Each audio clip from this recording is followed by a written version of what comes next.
Assalamualaikum warahmatullahi wabarakatuh. Saya perwakilan dari kelompok 1 dengan anggota Syoki Faisal Rahman dengan NIM 225250001, Muhammad Rafi Ataya dengan NIM 225250002, dan Rifki Nafaldi Wahai Ramadan dengan NIM 225250003 akan membawakan video tentang pembuatan aluminium dari bauksit melalui proses elektrolisis. Jadi, apa itu elektrokimia? Elektrokimia merupakan cabang dari ilmu kimia yang mempelajari mengenai aspek energi listrik melalui reaksi kimia reduksi dan oksidasi atau redoks. Oke, mari belajar lebih jauh. Kali ini saya akan membahas mengenai sel volta ataupun sel galvani. Jadi, apa sih sel volta itu? Sel volta adalah serangkaian alat yang dapat mengubah cairan kimia menjadi energi listrik. Dengan kata lain, sel volta adalah pembuatan energi kimia menjadi energi listrik. Dalam sel volta, katodanya itu adalah positif dan anodanya adalah negatif. Dalam sel volta, oksidasi terjadi pada anoda dan reduksi terjadi pada katoda. Di bawah ini merupakan gambar rangkaian alat sel volta. Dapat dilihat ilustrasinya bahwa terjadi perpindahan elektron dari anoda menuju katoda. Jika diperhatikan lebih detail, di sini terdapat sebuah jembatan garam. Jembatan garam ini berfungsi untuk menghubungkan reaksi reduksi dan oksidasi setengah sel dari sel volta. Kelebihan maupun kekurangan dari ion-ion yang ada di dalam larutan tersebut. Reaksi yang terjadi pada sel volta itu berjalan spontan, atau dengan kata lain berjalan dengan sendirinya. Dan nilai S-selnya itu lebih dari 0 atau bernilai positif. Contoh penggunaan sel volta dalam kehidupan sehari-hari antara lain adalah aki yang digunakan pada mobil dan motor dan baterai yang digunakan pada HP. Mungkin cukup sekian penjelasan dari saya. Waktu dan tempat saya persilakan untuk teman saya. Perkenalkan, nama saya Syoki Faisal Rahman. NIM saya adalah 225250001. Pada kesempatan kali ini saya akan menjelaskan mengenai sel elektrolisis. Jadi, sel elektrolisis merupakan sel elektrokimia yang merubah energi listrik menjadi energi kimia. Jadi, elektrolisis adalah penggunaan energi listrik untuk menjalankan reaksi kimia. Dalam sel elektrolisis, reaksi yang terjadi itu tidak berjalan dengan spontan dan dapat dikatakan nilai I selnya itu kurang dari 0 atau bernilai negatif. Dalam sel elektrolisis, katodanya adalah negatif dan anodanya adalah positif. Jadi sebenarnya sel elektrolisis ini kurang lebih berkebalikan dari sel volta maupun sel galvani. Pada gambar di bawah ini adalah salah satu contoh penggunaan elektrolisis, yakni untuk pemurnian tembaga. Tembaga yang tidak murni ditaruh pada anoda, sedangkan tembaga yang murni terdapat pada katoda.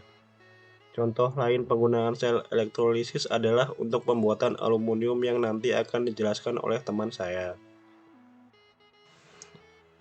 Selanjutnya, kami akan membahas pembuatan aluminium dari bauksit menggunakan proses elektrolisis.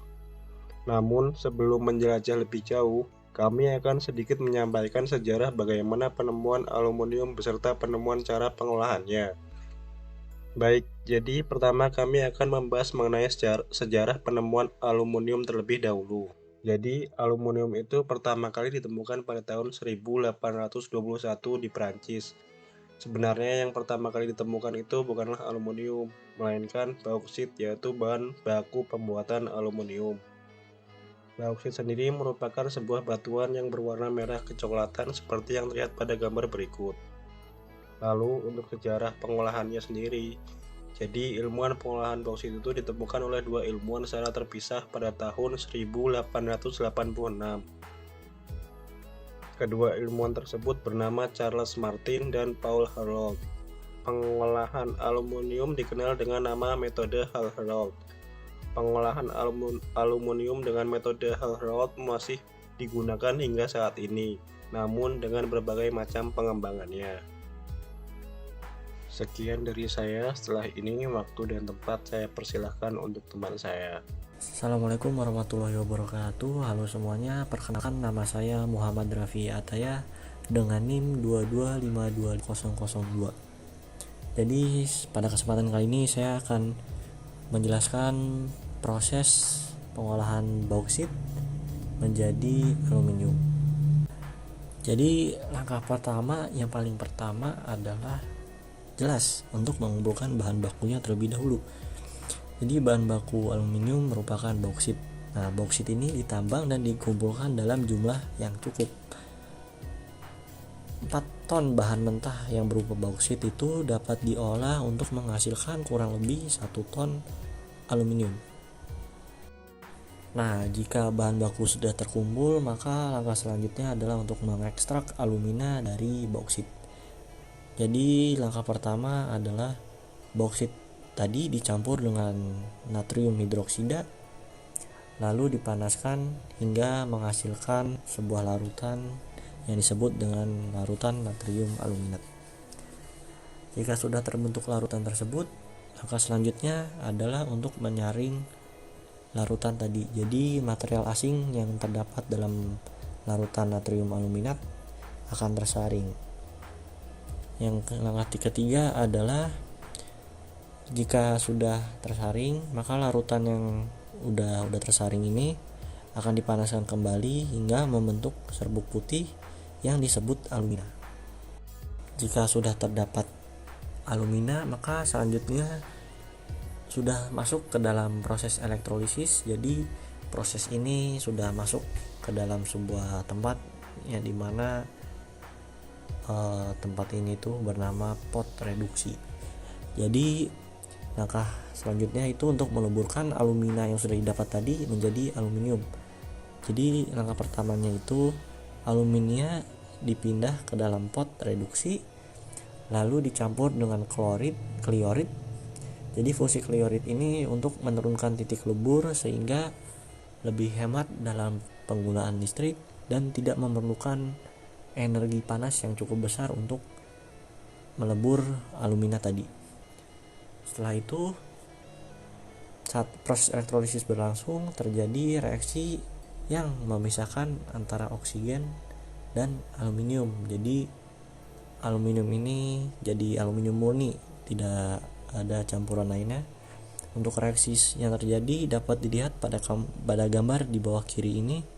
Jadi ini merupakan reaksi yang terjadi pada saat proses elektrolisis berlangsung dalam pemisahan oksigen dan aluminium. Setelah itu, aluminium yang sudah murni itu dipindahkan, disedot ke wadah lain. Lalu setelah itu akan diolah menjadi berbagai macam produk. Jadi ini merupakan salah satu contoh produk yang memakai bahan aluminium, yaitu kaleng minuman bersoda. Ya, mungkin cukup sekian penjelasan dari kami. Berikut merupakan daftar pustaka yang kami gunakan untuk menyusun presentasi ini. Sekian dari kami, kurang lebih mohon maaf. Jika terdapat pertanyaan silahkan berkomentar dan akan kami usaha untuk menjawab satu persatu pertanyaan dari kalian. Sekian dari kami. Wassalamualaikum warahmatullahi wabarakatuh.